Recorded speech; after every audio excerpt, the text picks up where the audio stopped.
Hi hello అందరికీ నమస్తే, welcome back to our channel. ఈరోజు వచ్చేసి ఏంటంటే మన బొమ్మర గ్రామం దగ్గరికి వచ్చినాం అనమాట. మన భాగవతాన్ని రచించినటువంటి బొమ్మరపోతన గ్రామం అయినటువంటి ఇక్కడికి వచ్చేసినాం మనం. అది బొమ్మరపోతన సమాధి ఏ విధంగా ఉంది, అతను వ్యవసాయం చేసిన బావి కానీ అతని రచనలు అతనికి ఏ విధంగా సత్కరించారు అనేది ఇప్పుడు మీకు చూపించబోతున్నా. ఇప్పుడు బొమ్మర అనే గ్రామంలోను ఇప్పుడు వెళ్ళి చూద్దాం కదండి.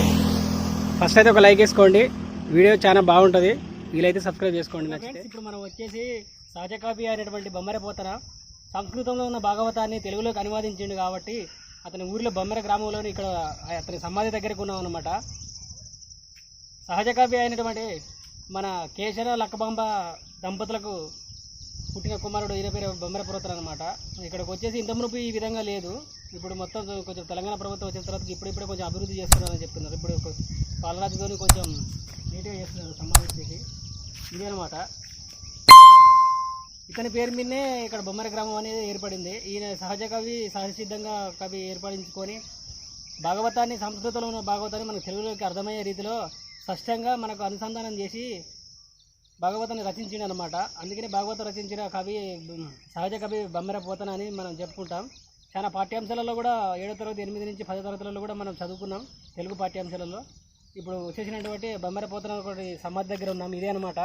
ఇప్పుడే మొత్తం దీనిగా చేసినారు, కొత్తగా కడుతున్నారు సమాధి. ఇట్లా ఒక టూరిస్ట్ ప్లేస్ లాగా చేస్తున్నారు. మన వీడియో చూద్దాం పదండి ఒకసారి. సహజ కవి అయినటువంటి మన బొమ్మరపోతన సమాధి ఇదే అనమాట. 1950 సంవత్సరం క్రితమే రచించిండు అని చెప్తున్నారు. ఇది వచ్చేసి బొమ్మర గ్రామం, పాలకుర్తి మండలం, జనగామ జిల్లా. మన భారతదేశంలో ఎక్కడుందని చెప్తే ఇది లొకేషన్ చెప్పొచ్చు. వివిధ పాఠ్యాంశాలలో, తెలుగు పాఠ్యాంశాలలో, అదేవిధంగా గ్రూప్స్, ప్రిలిమ్స్ అలాంటి ఎగ్జామ్లలో, ప్రిలిమినరీ ఎగ్జామ్లలో ఇలాంటి క్వశ్చన్లు వచ్చే అవకాశం ఉంది కాబట్టి ఇది మొత్తం ఇప్పుడు పాలరాతి డిజైన్ లాగా చేస్తున్నారు. ఇప్పుడే ఇక్కడ చూసుకున్నట్టయితే చూడండి, బొమ్మల సమాధి లోపలికి అయితే ఈ విధంగా ఉంది.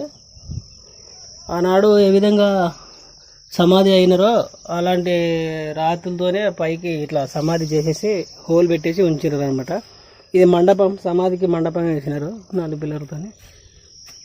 ఇది వచ్చేసి ఇప్పుడు ఆయన ఇక్కడ చేసినటువంటి బొమ్మరపోతన బ్రాహ్మణ కుటుంబంలో పుట్టినప్పటికీ వ్యవసాయం మీద ఎక్కువ మక్కువ చూపించేదనమాట. వ్యవసాయం చేసేదని చెప్తున్నారు. ఆనాడు వ్యవసాయం చేసేది. ఈ బొమ్మరపోతన తవ్వినటువంటి వ్యవసాయ బావి కానీ ఆ విధంగా వ్యవసాయ భూమి ఏ విధంగా ఉందో ఒకసారి మీకు చూపిస్తాం, మనం చూద్దాం పదండి ఏ విధంగా ఉందో. ఛానల్ మాత్రం లైక్ కొట్టండి, సబ్స్క్రైబ్ చేసుకోండి. ఇంకా ఇలాంటి మరిన్ని వీడియోస్ మీ ముందుకు తేవాలంటే నాకు సపోర్ట్ చేయండి. Please like me and support me. Okay friends, ఇదనమాట మన బొమ్మరపోతన తవ్వించిన బావి, వ్యవసాయ బావి ఏ విధంగా ఉందో చూద్దాం. చూడండి, ఇప్పుడు మనం దాని ముందు ఉన్నాం. మనం కెమెరా వ్యూలో చూద్దాం. ఫ్రెండ్స్, ఇక్కడ చూస్తున్నట్టయితే మీరు ఇది బొమ్మరపోతన స్వయంగా తవ్వి తన వ్యవసాయ బావి నిర్మించుకున్నటువంటి బావి. ఇది వ్యవసాయ క్షేత్రానికి వాటర్ కోసం తవ్వి నిర్మించారని చెప్తున్నారు. అంటే ఇంత మునుపు కొంచెం లోతుండేది అనమాట. ఇక్కడ చూసినట్టయితే చూడండి, దాని మీద కూర్చొని వాటర్ తోడేదని చెప్తున్నారు. నీళ్లు తోడి ఆ రోజుల్లో ఏతం అవన్నీ ఉన్నాయి కదా, కాబట్టి నీటి తోడే యంత్రం లాగా దానిపై కూర్చొని చెప్తున్నారు, తోడే యంత్రంగా భావిస్తున్నారు. కాకపోతే ఇప్పుడు ఏంటంటే కొత్తగా ఇక్కడ మీరు చూస్తున్నారు కదా, రాళ్ళు కొత్తగా రాయి కొంచెం పైకి లేపడం జరిగింది. లోతుల పడిపోయి ఉంటాయి చూడండి.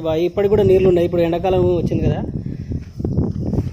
ఇప్పుడు ఇందులో మోటార్లు పెట్టి పని నిమిత్తం కోసం వాడుతున్నారు అనమాట. ఇక్కడ చూసుకున్నట్టయితే మీరు చూడండి, స్వచ్ఛంగా నీళ్ళు ఉన్నాయి. ఇటు వచ్చేసి ఒక 10 ఫీట్ల ఎడల్పు, 10 ఫీట్ల పొడవుతూనే ఉంది. ఇది 10-15 ఫీట్లు దానికి ఉంటుంది. వాటర్ మాత్రం చాలా ఫ్రెష్గా ఉన్నాయి.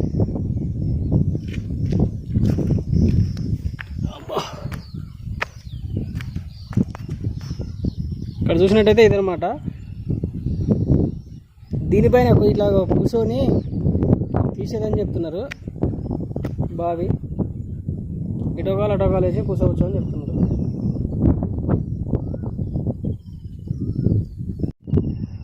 బొమ్మరపోతన స్వయంగా తన వ్యవసాయ పొలానికి అక్ర నిమిత్తం కోసం, వాటర్ కోసం తవ్వుకున్న బావి అనమాట. వచ్చేసి కనీసం ఒక 100 సంవత్సరాల పైబడిన బావి. ఇప్పుడు ప్రభుత్వం దీన్ని కొంచెం ఆదుకొని పైకి తెస్తుందన్నాడు. ఇప్పటికి ఇంతవరకు కూడా సమాధి అనేది నీటికి లేకపోవడం వల్ల చాలా మంది విమర్శలకు గురైనది. కాకపోతే ఇప్పుడే కొంచెం డెవలప్ చేస్తున్నారు. ఇక్కడ ఏరియా చూసుకున్నట్టయితే అక్కడ చూసినారు కదా, అక్కడ వీరబ్రహ్మేంద్ర బొమ్మరిపోతన ఒక సమాధి కొత్తగా నిర్మిస్తున్నారు. అది ఇక్కడ వచ్చేసి మొత్తం గవర్నమెంట్కి సంబంధించిన అన్నీ కడుతున్నారు. శ్మశాన వాటికలు కానీ అక్కడ సంథింగ్ ట్రస్ట్ లాగా. ఇది ఫ్రెండ్స్ మన బొమ్మెరపోతన తెలుగు భాగవత కవి, ప్రసిద్ధిగాంచిన కవి, మొదటి కవి అన్నమాట. పెద్ద మనిషి ఇప్పుడు ఇదంతా ఏంటిది ఇక్కడ? ఇప్పుడు బొమ్మరిపోతనదేనా ఇదంతా? గవర్నమెంట్ ఇప్పుడు ఇదంతా పోతన సంస్థానమేనా? గవర్నమెంట్ కొత్తగా కట్టిస్తుంది ఇదంతా? ఆయన ప్రభుత్వం అప్పుడు శాంక్షన్ అయ్యి కొత్తగా కట్టించారా? ఇది ఇప్పుడు రేవంత్ రెడ్డి పీరియడ్లో లేబడతారు. ఇక శాంక్షన్ అని కాబట్టి నిలబెడతారులే. ఇప్పుడు ఎన్ని సంవత్సరాలు అవుతుంది బొమ్మరిపోతన చనిపోయి? అంతే, ఒక 100 సంవత్సరాలు పైబడిన అయిందంట. ఇప్పుడు ఇది స్వయంగా బొమ్మరిపోతన తవ్వించిన బావి అంటున్నారు. అదే ఇప్పుడు ఆయన భూములు కానీ ఆస్తులు కానీ ఉన్నాయా? అదేలే కానీ ఇప్పుడు ఆ బావి ఎవరు వాడుతున్నారు? అలాగే ఉంది. ఇప్పుడు కట్టినప్పుడు అదే కిందికి ఉంది, ఇప్పుడు దాన్ని కొంచెం పైకి లేపినారు. అదే రౌతులకి మీద మళ్ళీ లోతు దువ్వి దాన్ని మళ్ళీ మంచి సిమెంట్తో చేసి మీదకి కట్టి ఆడ పోతాను దగ్గర కింద బండలు ఉండే, ఆ బండలని బీకేసి మళ్ళీ లోతు నుంచి మళ్ళీ కట్టింది. అదే లోతు కట్టేసి ఆ లోతు తీసారు, చుట్టూ పడేసి ఆ లోపల ఎక్కడ కానీ ఆడ తీసి దాన్ని మళ్ళీ చేసి అట్లా ఇప్పుడు అదంతా కట్టి చేసి ఆడ విగ్రహాలు తెచ్చి పెట్టేది ఉండే. దానిపైన విగ్రహాలట నాగలి దున్నుడు అంతా. ఇప్పుడు అవన్నీ పనిముట్లు ఉన్నాయి అక్కడ? ఉన్నాయట, అక్కడ చేసినట్టు రావాలి. ఇప్పుడు ఆ పనిముట్లన్నీ ఇక్కడ ఊర్లో పెట్టిరా? ఎక్కడ పెట్టారు? ఢిల్లీలో ఉండేవి, హైదరాబాద్లో. అంతేనా? ఇప్పుడు ఇదంతా ఇక ఆయన ట్రస్ట్ అన్నట్టేనా బొమ్మరిపోతన? కొన్నారు గవర్నమెంట్ కొని మళ్ళీ కట్టారు. ఇప్పుడు పాలే దొరూరు సంబంధించింది. అదే ఇప్పుడు మ్యూజియం లాగా చేస్తారన్నమాట. ఇది ఇప్పుడు అంతా కొన్నాడు ఇక కొని మొత్తం 4 ఎకరాలు ఒక దిక్కు చేసి ఇది కట్టిస్తారు. ఇక కథ కడతానికి నీళ్లు. ఇప్పుడు ఆ బొమ్మెర వంశస్థులు ఉన్నారా? బొమ్మెర కులం కర్ణపల్లి నెల్లూరు వారు ఉన్నారు, అంతా చచ్చిపోయారు. అంతేనా? సరే, ఓకే ఫ్రెండ్స్, చూసినారు కదా బొమ్మెరపోతన యొక్క జన్మస్థలం, అదేవిధంగా పుట్టినూరు, అదేవిధంగా మన సమాధి, అదేవిధంగా బావి, తవ్విన బావి ఆయన వ్యవసాయ క్షేత్రం ఏ విధంగా నడిపిందనేది చూసినారు కదా. ఇప్పుడు వచ్చేసి తెలంగాణ గవర్నమెంట్ కానీ, అదేవిధంగా ఇప్పుడు నడుస్తున్నటువంటి కాంగ్రెస్ ప్రభుత్వం కానీ దీని యొక్క పునర్నిర్మాణం మ్యూజియం లాగా చేస్తున్నారనమాట. మొత్తం ఇక్కడ చూసుకున్నట్టయితే చూడండి, అదంతా ఇప్పుడు తాత అన్న వాళ్ళు చెప్పిన విధంగా చేస్తున్నారట. మొత్తం ఒక మ్యూజియం లాగా ఏర్పడే తను వాడిన నాగర్లు కానీ పనిముట్లు కానీ ఏ విధంగా ఉన్నాయి, ఆది కవి మన సహజ కవి అనేటువంటి బొమ్మరిపోతన అని చెప్పేసి పెట్టేసి చేస్తారట అని చెప్తున్నారు. ఇంక ఇది ప్రారంభ దశలో ఉన్నది, ఇంకా ఎప్పుడు ముగిస్తుందో. ఓకే ఫ్రెండ్స్, ఇదన్నమాట. నా వీడియో మీకు నచ్చినట్టయితే లైక్ చేయండి, షేర్ చేయండి.